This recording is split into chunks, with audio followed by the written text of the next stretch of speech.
Hey guys, how you doing? Welcome to the Momentum Connected podcast, first episode. My name is Sahil. I am the co-founder of Momentum, and I have Coach Jake to my left, Coach Abby to my right. These two coaches have been with us since we founded the business. Yes, 4 years, 5 years, coming up 5 years now. Yeah. And this is our first attempt at a podcast. So the purpose behind doing this is just some educating, some fun, talking about fitness, business, and just general lifestyle stuff. Yep. And yeah, we hope you guys will enjoy it. Okay, so I think just to start off with, I think it'd be nice to get to know a little bit about everyone. Mm-hmm. Yeah. So can start with you, Coach Jake. Mm-hmm. So a little bit about yourself. Have you always been in the fitness industry? Is this your coming out of uni? Was this your first job, or you did something else before? I did something else before, but fitness has always been part of me. For starters, because I used to be overweight. Mm-hmm. So although I wasn't practicing the professional bit, I was a student of fitness. Mm-hmm. So I've lost weight over the years, and it did build a lot of interest in me to do the same for other people, and that's how, in a way, I decided, okay, I did go to school for a different thing, and then I pursued fitness later. Sorry to cut you off there. How long are we talking about, your kind of battle with the whole let's say high school, primary school? My old high school, I realized I was fat when I got into high school. Okay. Yeah. Initially in primary school, it didn't matter that much, but then it wasn't cool when I was in high school, and I had to do some drastic changes to make sure, in a way, I become cool. Yeah. Okay. So I ended up rugby, boxing, things that could make me lose weight. Yeah. Yeah. And afterwards, I think after realizing how cool it made me be in front of other people, then I did want to pursue it more, and really discover myself on that, because I saw a part of me that I initially never knew I had. Yeah. Yeah. Okay, so it's always kind of been there from the start. So it's not really like a passion thing that just came up overnight. No. It's felt like it's been brewing and building inside you. Exactly. For a while. Yes. Abby, what about you? Well, for me, it's completely opposite. I've never been active. Yeah. I didn't like PE in school. I didn't like the running. I didn't like any of that. But I did swim. Okay. So swimming was kind of fun because I enjoyed that, yeah. Mm-hmm. And I also think I didn't have exposure to all the weight training growing up and coming up. But after joining campus, I had to do my internship, and I did a sport-related course, which is, I don't know how that happened. But once I went to uni and I had to do my internship, my last resort was just to go to find a place. And I found a gym, and I found the best people there, and they really taught me a lot in terms of fitness, and I found myself having the best time in campus in those 3 months that I was at the gym, and from then it has always been So I would say my story is similar to yours. I've always been in sports, and sports is always a thing, team training, all kind of sports. But even up until the end of high school, even if you play in sports teams, weight training or strength training or going to the gym is never really something that has been pushed onto you. Yeah. If you play sports, you do stuff on the field, running, and you do your group team stuff. Yeah. But you never, as a team, would go into the gym and be okay, we're gonna train. So it was the same thing for me. So when I went overseas to Australia for university, that's where I was there was this huge culture shift, right? Where I was wow, okay. People are serious. People go to the gym, and I'd barely been to a gym ever. I was 18 years old, So that's cool. So I think, I just wanted everyone to just get a general sense of who we are. Yeah. And I think the purpose of this podcast is not to just do the standard generic, your generic fitness questions. I want it to be a bit more interesting, a bit more personal. And so I think the purpose of today's episode is just for everyone to get to know us a little bit better. I mean, people who have been in our classes and trained with us, already kind of have a good sense about who we are, what are our likes, what are our dislikes, what are our attributes, strengths, weaknesses. But I just, like to touch on that. So I've set a couple of questions. Don't mind me, guys. It's the first episode, so I haven't memorized everything. But here we go. So a couple of questions just to make it interesting and for us to get to know you a little bit better. Okay, first question. This is an easy one. Favorite exercise? Jake? For me, I would say pull-ups. Pull-ups? Pull-ups. It never misses in my head. Wow. Okay. Whenever I Abby? turn back. Well, for me, it must be the hip thrust. I Hip thrust, think, yeah. guys. We always see you doing that. You I think always everyone see always me. sees you doing that. Yeah, I think. Fair enough. Okay, so Yeah. that's easy. Okay. The worst exercise, the one that you hate doing, but it has to be in your routine. Everyone has one of those things, right? There are things that you hate doing, but it's really critical or really important to your program or your training routine, whatever it is. Jake? This is going to be funny because I used to love it. Yeah. It's the deadlift. Yeah. Yeah. But now it's one of those things that you're just like, I just have to do it, but I'm like, you know what? you don't enjoy it. I don't enjoy it anymore. Surprising, no? I used to Like love it. ex-rugby players, they like to stack the weights on, get the bar up, drop it all down, no? Drop it all down. Not anymore, man. Not Okay. anymore. You, Abby? For me, it's the pull-up. Pull up. Yeah. It's just defeated. It's one of those movements where, you should be doing it and everyone expects you to do it. But at the end of the day, you're like, oh, do I really have to? I have to, but I don't like it. So let me just go on that. Do you feel like that's a struggle that a lot of women in the gym have? Yes. And the funny thing, everyone is like, one day I want to do a pull-up. Yeah. Like one one day, pull-up. one pull-up. But Yeah. no, it's one of those. But is it one of those exercises that women find very intimidating and that's why it Yes. goes on to this West list, just because it feels so difficult and so challenging Yes. that I think they also Yes. focus a lot on lower body. Yeah. They don't build strength on Upper upper body, body. I yeah. think they'll bulk up and whatnot. That's So and for you to do a pull up, you have to have strength on your upper body, upper Yeah. not your body, lower biceps, body. Yeah. your lats. Yes. Yeah. Okay. Let's go to music because, obviously everything that we do at the gym, music is a critical part Yes. of it. Each of their coaches has their own vibe, has their own kind of theme that they like to bring into their class and complements what they do. Some of us are better at making playlists than others, but we're getting there. Okay, so Jake, current must-have song, current Current must-have must-have. song in your playlist. That's Burna Boy featuring Khalid. Give us the name of the song, man. I actually don't know. I just jumped to it, man.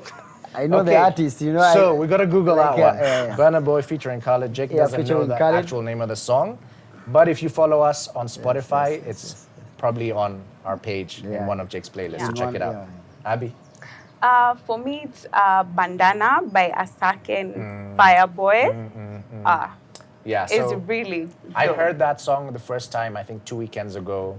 We'd gone away with a friend and his girlfriend, and he played it the first time, and I was like, okay, this That's needs to that. be in my playlist.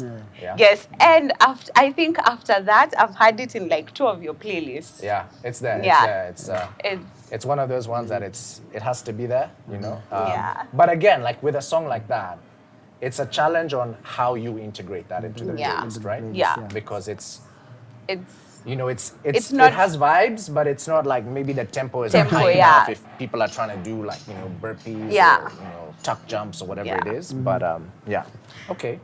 Yeah, and Good. I think you really have to like also understand the people who are in your class, even if the music should be your vibe. You also have to think about So that's an interesting Yeah, one, right? that's- See, I'm like super selfish like that.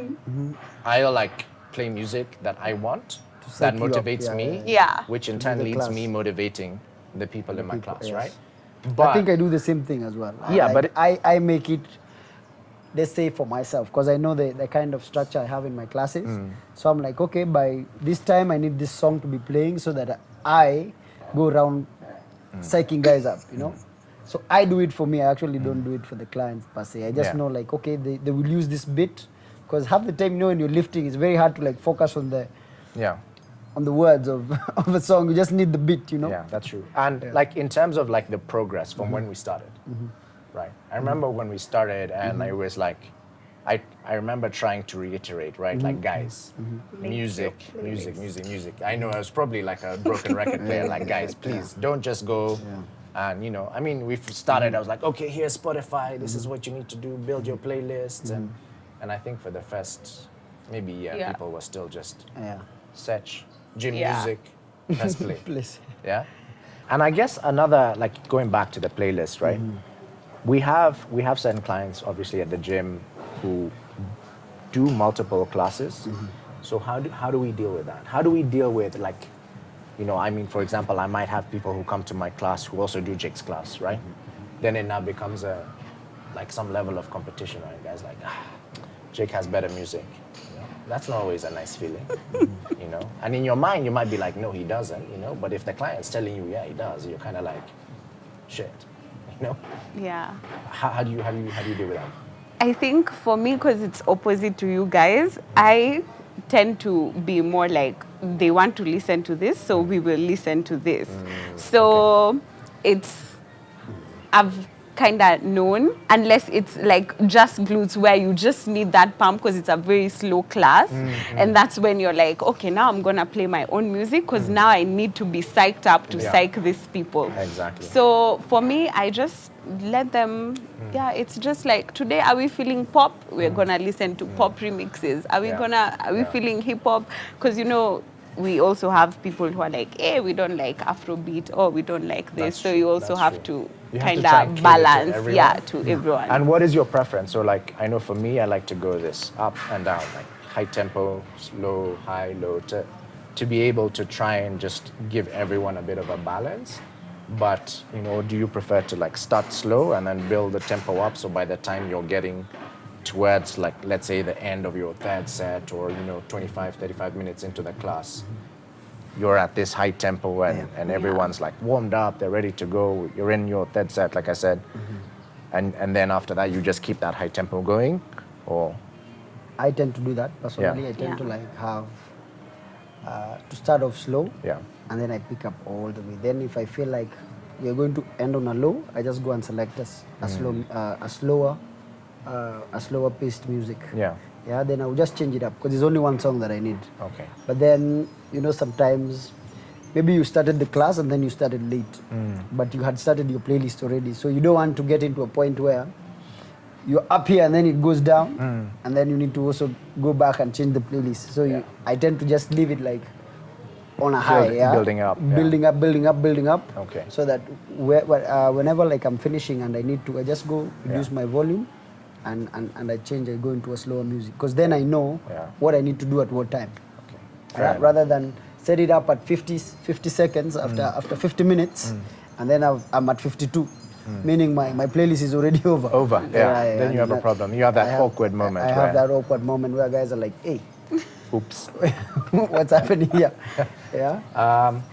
So I mean, okay, general consensus. Consensus between the three of us. Where's the best playlist? No, it's difficult. Everyone is gonna say me, right? Like me as in me. No, I'll say you have. Yes, one for the me, best one for Team Sahil, and you? Playlist when it comes to class setting. And then I'll say Jake has very nice music when it comes to just open gym. There's no class and it's just people vibing. But that's to true. music. Like I guess both are different. But we'll see. I'd say I only like one of your playlists. Only one. One of the playlists is which one is that? I think it's the latest one. Power. Not the power mix. There's one the weekend something. Is it weekend warm up? Warm up 2, volume 2. Yeah. Volume 2 is my currently is my favorite. Okay, guys. If you follow us on Spotify, or if you don't, feel free to go out and follow us. MOM3NTUM_fitness, I think it is, or follow us. We've got all our profile playlists. On there. Have a look. We always try to change them regularly, just so we don't have the same stuff on repeat. But let us know what you think about our playlists. Again, we're always open for feedback, And okay, so let's move away from playlists. Let's talk let's talk training, okay? Training, and it's such a big topic, but we don't want to go into like too much detail, but we just want to have enough, you know, just a little kind of insight into you as an individual. So, so my question would be, what is the most important training principle for you? Discipline. Like one thing, discipline. Discipline. Okay. Yes. Yeah, I can relate to that. I think that's a good one. Abby? For me, I'll say enjoying. Like I really need to be in the moment and enjoying for me to work out. If I don't enjoy it, then It won't work out. Yeah. Okay. But then, so how does that now translate to like if you have a personal training client? So we try first thing, we need to find a time where we enjoy working out. Okay, fair Like, enough. for example, if you're not a morning person and you work out force in the morning. yourself to come in at 7 a.m., Yeah. every time you get out of bed, you'll be like, it's too early, I don't want to go, yeah? So I usually tell my clients we need to find a time where you enjoy at least. Yeah, you know, people are working, yeah, you don't expect to be like, okay, I'll come work out at 1 p.m., I have work. Yeah. But if you're more active in the evening than morning, I'll say we go for morning, yeah? And then also do it for your enjoyment. It's not at the, now I have to be in this state in such a... No, Yeah, exactly. you know, and then it builds up the pressure and you end up not enjoying it. And then you end up losing consistency. Yeah. So No, I say we need to enjoy it. I think that's very like a really good explanation. I wouldn't have really thought of it like that. But yeah, I think that's key. Like in terms of like, you know, people always like, oh, I should work out in the morning, and you know, people tell me it's this, but I think it's about finding what works for you. Yes. You know, and everyone is different. Yeah. And yeah, you know, we So get if to it the point- doesn't inconvenience you, you choose Exactly. And I what guess if you're works looking for to you. have like some sort of lifestyle change, or you know, you want to integrate this into your lifestyle, then you need to find something that works for you. You know, if you do something that you completely don't enjoy, and like waking up at 5 a.m. is really difficult for you, then to have like training at that time be part of your lifestyle cycle makes it really difficult. Yeah? Okay, I got a couple more. Still on like some technicalities, right? Motivation, okay? How do you stay motivated, and are you always motivated? You know, because I think that's a big one for all of us, right? I think it's something that everyone who trains, whether you're a trainer, a coach, or a client, you know, number one, are you always motivated? And number two, how do you keep yourself motivated? Well, it's not all the time you're motivated. There are times you just don't want to do it. Yeah. But I think for me personally, the better I can do something, the more motivated I am to keep doing it. Okay. So if, for example, my favorite exercise, the hip thrust, if I can do a certain weight and I see it's going up, then I'm motivated to keep doing it. Yeah. So I think for me, that's It's just about it. that. So trying to have that like step-by-step Yeah. progress, right? Trying to achieve something small in everything that you do, Yeah. I guess, is how you Yeah. keep yourself motivated. Jake, you? For me, I basically go out of routine. I Okay. normally have my own program that I follow. And contrary to a lot of people's opinion, they think I'm always motivated. Yeah. But I'm not. There's days where you really struggle. Yeah. And I guess you guys have seen me doing classes. Yeah. Those are the times where I'm struggling. Yeah. Yeah, that's why I go in and feed off other people's energy. Yeah. And that mentality where I'm working with somebody else, it gives me accountability. And then, because I'm accountable to do the workout as well. When you're doing the squat, I have to do the squat. So when I go there, it means I was really down on motivation that day to train. And that's why I come and do with people to at least see, at least I have done something then.